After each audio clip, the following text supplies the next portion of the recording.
Assalamualaikum warahmatullahi wabarakatuh. Apa kabar semuanya?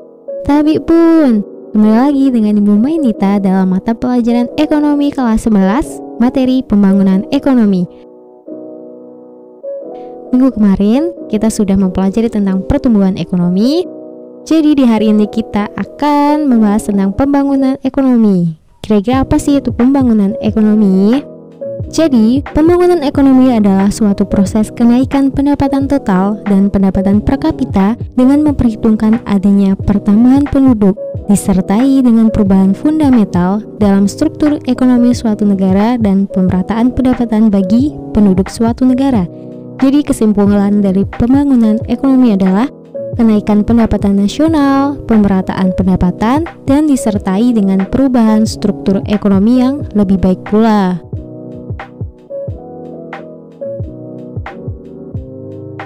Nah, jadi ada perbedaan pertumbuhan dan pembangunan ekonomi. Pertumbuhan ekonomi ditandai dengan kenaikan GNP, tidak disertai dengan perubahan struktur ekonomi. Sedangkan pembangunan ekonomi, kenaikan GNP disertai dengan perubahan struktur ekonomi. Jadi, jika pertumbuhan ekonomi itu tidak memandang perubahan struktur itu lebih baik, tetapi hanya mempertimbangkan kenaikan pendapatan nasional dari tahun ke tahun. Sedangkan pembangunan ekonomi ini diperhatikan tingkat pemerataan pendapatan, tingkat kesejahteraan masyarakat, dan juga GNP dari tahun ke tahun. Terus pertumbuhan ekonomi tidak memperhatikan tingkat pemerataan dan kesejahteraan masyarakat, sedangkan pembangunan ekonomi memperhatikan pemerataan dan peningkatan kesejahteraan masyarakat. Pembangunan ekonomi mempunyai indikator. Yang pertama ada terjadinya peningkatan pendapatan nasional. Maksudnya di sini adalah pendapatan nasional itu naik dari tahun ke tahun. Terus yang kedua terjadinya peningkatan produk nasional bruto. Kenapa? Karena produk nasional bruto adalah nilai atau jumlah barang yang diproduksi warga negara tersebut. Jadi jika banyak warga negara yang bekerja, maka pengangguran juga semakin berkurang dan akan meningkatkan kesejahteraan masyarakat di negara tersebut. Selanjutnya ada terbukanya kesempatan kerja. Jelas, kesempatan kerja adalah lapangan pekerjaan. Jadi di suatu negara jika banyak terbukanya lapangan pekerjaan, maka masyarakatnya banyak yang produktif, banyak yang bekerja, dan menghasilkan pendapatan nasional yang tinggi pula. Dan yang keempat, perekonomian stabil. Maksud perekonomian stabil adalah harga di suatu negara tersebut stabil, tidak inflasi, kriminalitas rendah, kesejahteraan penduduk merata, dan tidak ada kesenjangan pendapatan. Nomor 5 ada surplus neraca pembayaran luar negeri. Maksud dari surplus adalah penerimaan lebih besar dari pengeluaran. Jadi jika suatu negara lebih banyak melakukan ekspor daripada impor, maka neraca pembayaran negara tersebut adalah surplus, dan itu akan meningkatkan pembangunan ekonomi dari negara tersebut. Yang terakhir ada distribusi pendapatan merata. Maksud dari distribusi adalah pemerataan pendapatan dari suatu negara tersebut.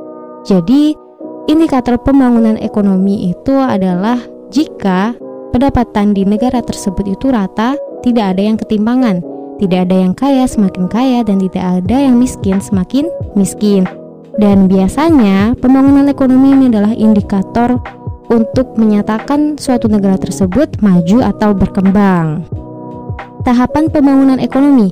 Jadi pembangunan ekonomi itu terdiri dari 3 tahapan. Yang pertama ada tahap pertanian atau agraris.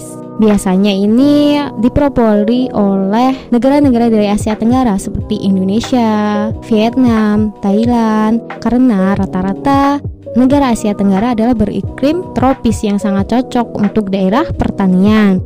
Yang kedua ada tahap manufaktur atau industri. Contoh dari negara yang maju dalam industrinya yaitu Jepang, Amerika Serikat, Eropa, Korea Selatan, Cina, dan lain sebagainya. Nah, yang terakhir ada tahap bidang jasa, seperti profesi guru, profesi dokter yang mengutamakan jasa. Contohnya itu negara Finlandia, negara Singapura, mereka terkenal dengan bidang jasa yang cukup baik. Masalah pembangunan ekonomi. Jelas yang pertama adalah kemiskinan. Kemiskinan seringkali menjadi masalah yang tidak pernah terselesaikan dalam setiap tahapan pembangunan ekonomi. khususnya negara berkembang. Misalnya sendiri adalah negara kita sendiri, yaitu negara Indonesia. Hal tersebut diakibatkan adanya siklus yang terjadi secara berulang dan sulit terselesaikan, yang sering diistilahkan dengan lingkaran kemiskinan, yang merupakan serangkaian kekuatan yang saling mempengaruhi secara sedemikian rupa, sehingga menimbulkan keadaan di mana suatu negara akan tetap miskin dan akan tetap mengalami banyak kesukaran untuk mencapai tingkat pembangunan yang lebih tinggi. Selanjutnya ada pengangguran. Pengangguran bisa menyebabkan masyarakat tidak dapat memaksimalkan tingkat kemakmuran yang dicapainya.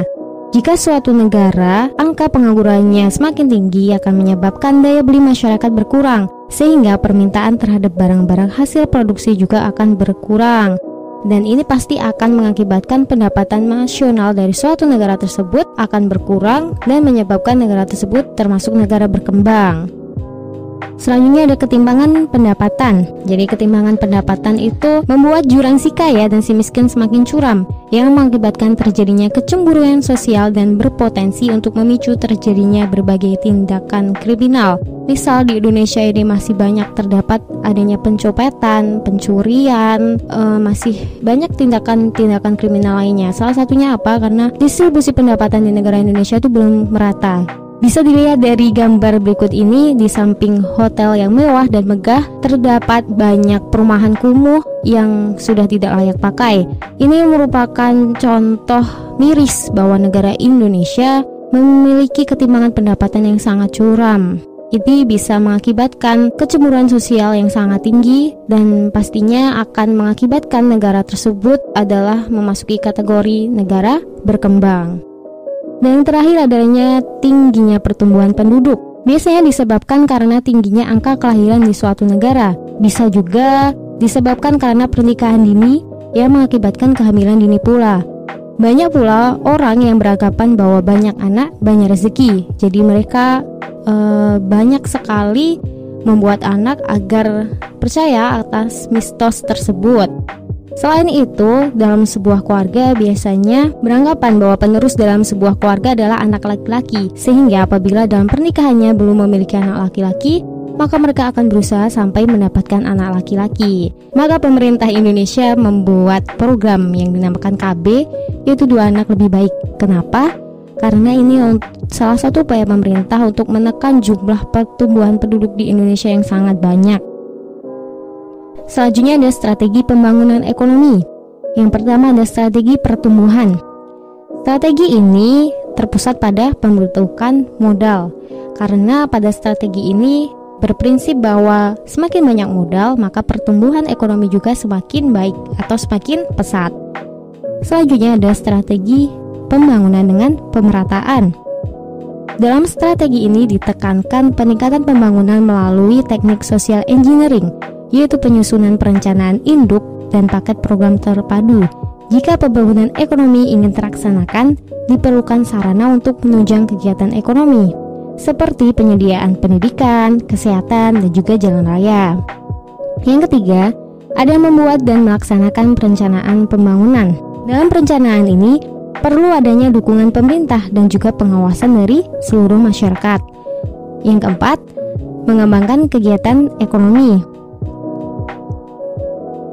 Contoh di Indonesia, sektor pertanian adalah sektor utama.